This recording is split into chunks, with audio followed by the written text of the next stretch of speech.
Capital punishment is slowly disappearing as a way to punish some of the most sinister criminals in our society. Connecticut ended the practice several years ago, but some members of the General Assembly want to bring it back.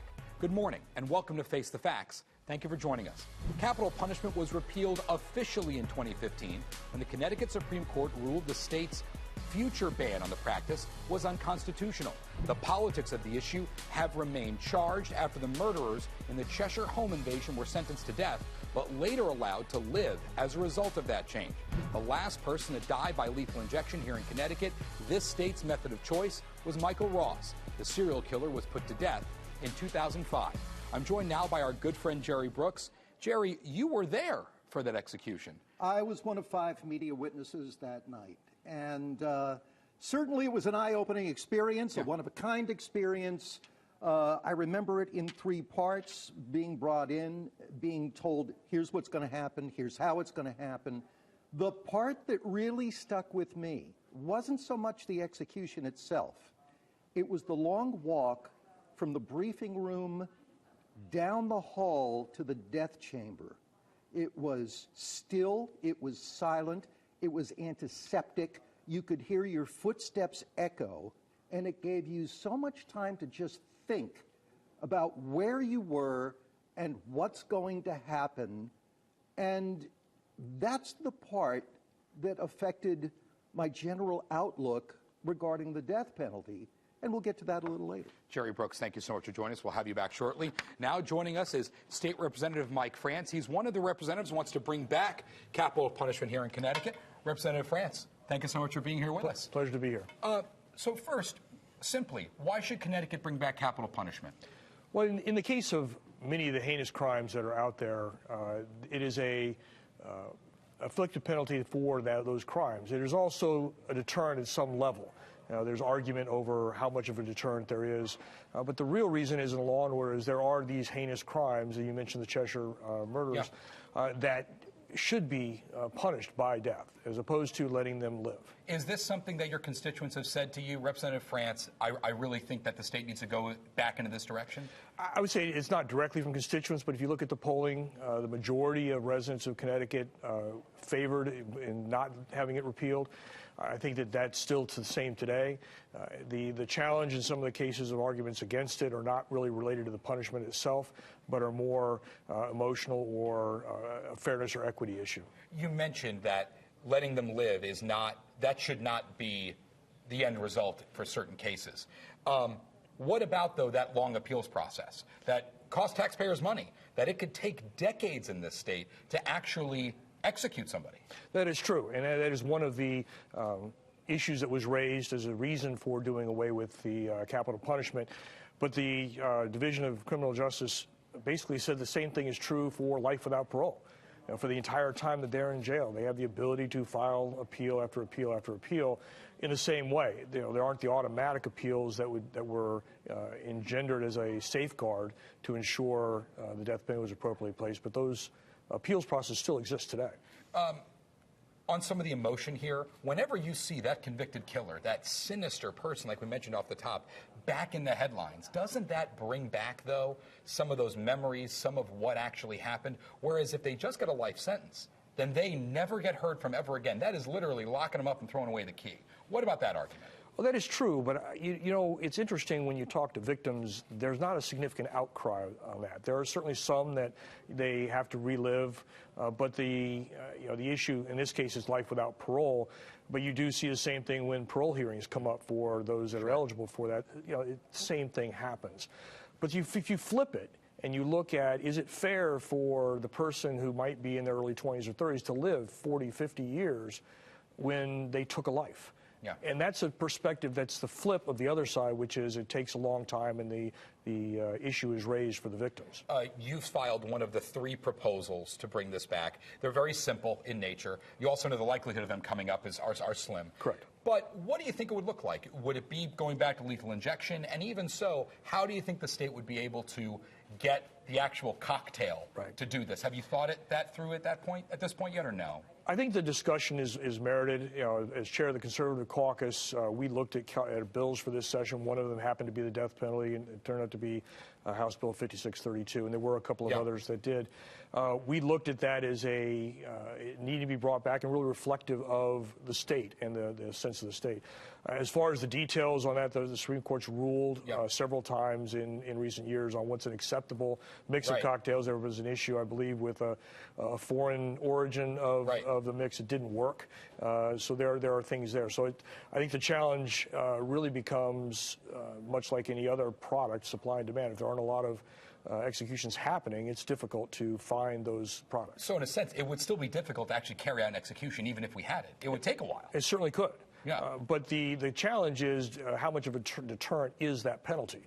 If you know that you're potentially going to lose your life, we don't know how many people stop short of committing the crime. We don't know that. And so it's difficult to capture that information and make the case one way or the other. On one of the basic merits that you've described, do you think our justice system in this state, but also nationwide, is so perfect that we never make a mistake where an innocent person ends up on death row, maybe even gets executed?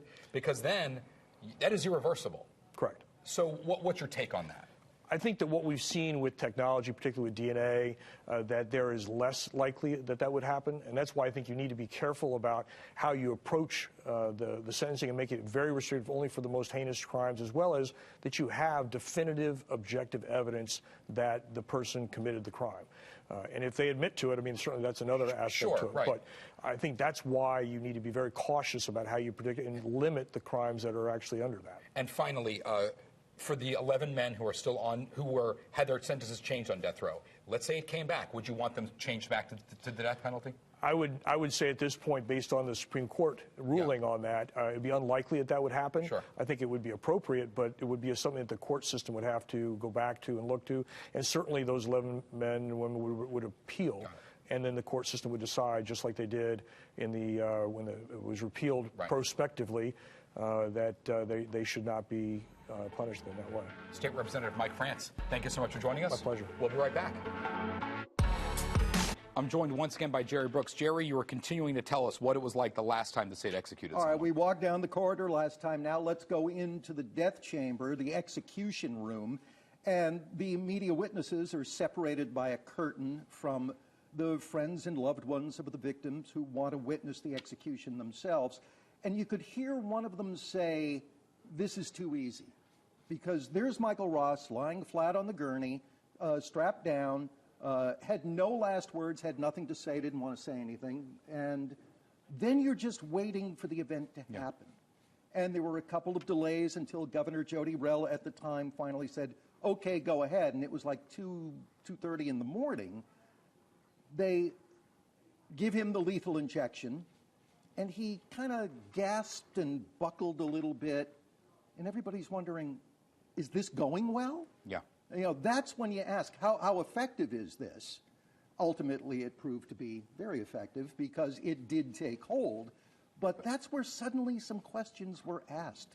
Is this the best way to go about it? These are the chilling details that happen during an actual capital punishment. Jerry Brooks, thank you very much. To supporters, the death penalty is a way to enact justice on behalf of the state and, by extension, the victims of the criminal's actions. But capital punishment is actually being carried out is something that is rare, and the process can be costly to taxpayers. Here in Connecticut, the debate has been emotional. When people think of capital punishment here in Connecticut, thoughts quickly turn to the Cheshire home invasion. The convicted murderers Stephen Hayes and Joshua Komisarjevsky were sentenced to death in December 2011. More than 2 years earlier, Dr. William Pettit, whose wife and daughters were the victims in that case, pleaded with lawmakers to keep the death penalty on the books. If you allow murderers to live, you're giving them more regard, more value than many people who have been murdered in this state, including these women who never hurt a soul. The governor eventually vetoed that repeal effort, but the political winds in Connecticut ultimately blew toward the direction of repeal for myriad reasons. As of today, 30 states have capital punishment on their books, while 20 others, including Connecticut, do not. Lethal injection is the method of choice nationwide, though hanging, firing squad, and gas chamber are secondary methods in various states. Connecticut's legal system allows for years upon years, decades even, of appeals to a death sentence, meaning a convicted killer could remain on death row and in the headlines for the foreseeable future. Opponents to the death penalty often point to the cost to taxpayers, asking whether it is worth it for the state to spend time, money, and resources to exact justice on a convict sentenced to die. That's why supporters say life sentences with no chance for early release is a better policy. So those murderers may be alive behind bars, but they'll never return to the public eye. We will speak with Mike Lawler, former criminal justice official under Governor Dan Malloy, when we come back.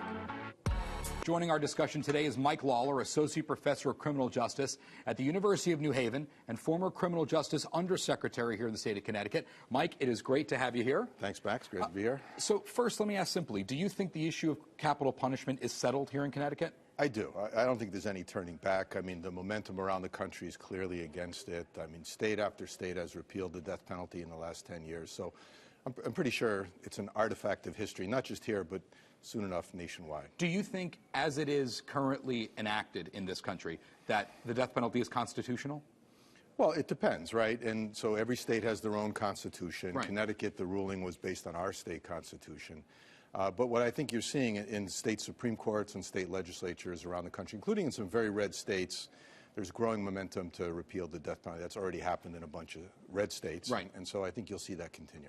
When the discussion was happening, both in 2009 and 2012, to repeal, did you have a sense that moving forward that the people who are on death row would never actually be executed? Or did you think that that was maybe a possibility, or did it never even cross your mind? So, you know, I got elected to the legislature in 1986. Yeah. And I was in a lot of death penalty debates. And each and every time... Judiciary Committee for most of that time. That too, yeah. But every time I felt strongly, and I would say this, I said, no one's ever going to be executed in Connecticut, with one exception, is if they want to be executed. And that was the case with Michael Ross. Right. And so, you know, I was born on December 30th, 1956. 4 people have been executed in this state since the day I was born, 3 of whom were executed before I turned 4 years old.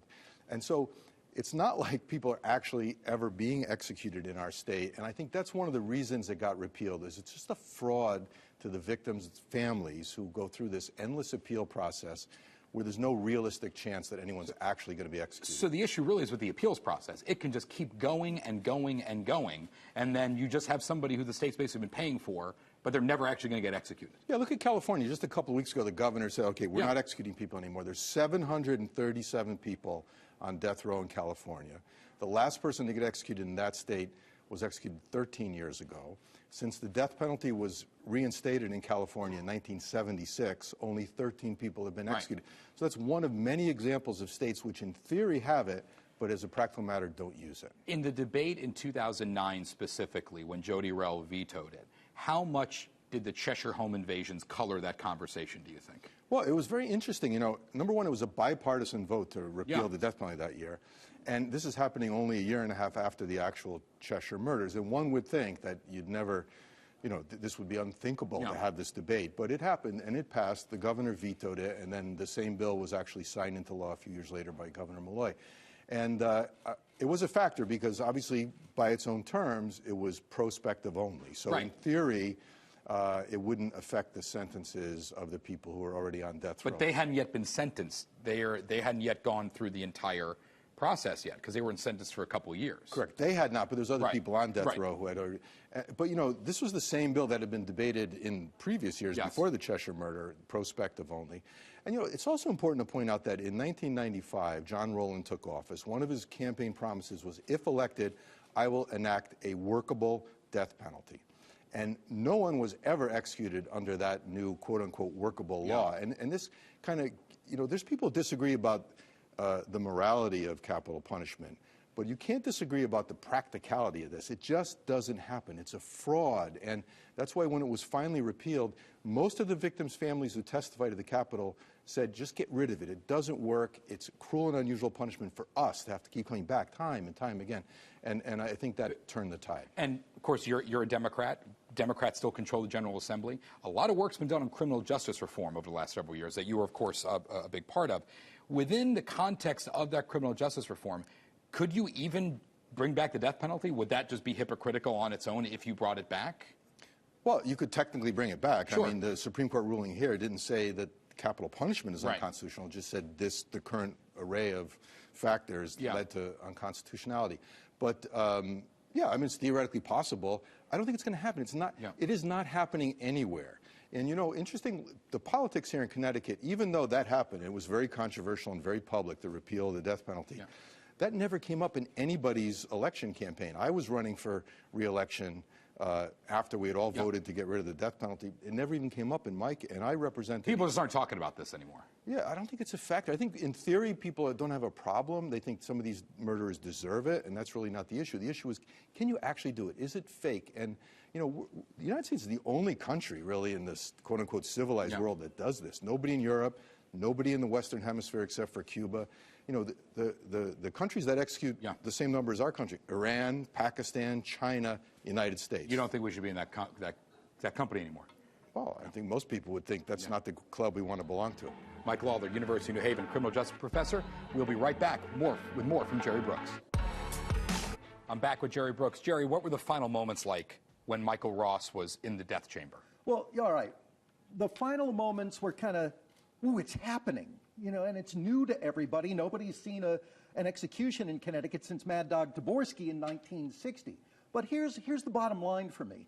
When I told you about walking down the corridor and how much that affected me as opposed to being in the actual death chamber, and I'm walking by and I'm looking at the cells, and all the doors are shut, and you see the little windows, and nobody's really staring through, but that's when I thought for the very first time, I was for the death penalty. If you're for the death penalty, I get it. That's the first time I ever thought, wonder which is the worst punishment, the death penalty or life in prison without a chance of parole for a heinous crime. That's the first time I ever moved off the dime personally. So, you know, now I can see both sides of the issue, but that's the moment where you start to wonder, which is the worst punishment? And I'm not sure it's death. Life behind bars in those cells without a chance of parole has got to be just awful. A perspective most people don't ever get. Jerry Brooks, thank you very much for joining us. One of the realities about the death penalty is that it just doesn't happen very often. Only 3 states plan on carrying out executions this year, 10 overall. Ohio has placed all executions on hold until a proper chemical cocktail for lethal injection can be identified. Now add the fact that the legal process to actually get to execution in this state could take decades. So all of that is to say, even if Connecticut made the decision to bring back capital punishment, the likelihood of it getting carried out would be slim. Thank you for joining us. Have a great week.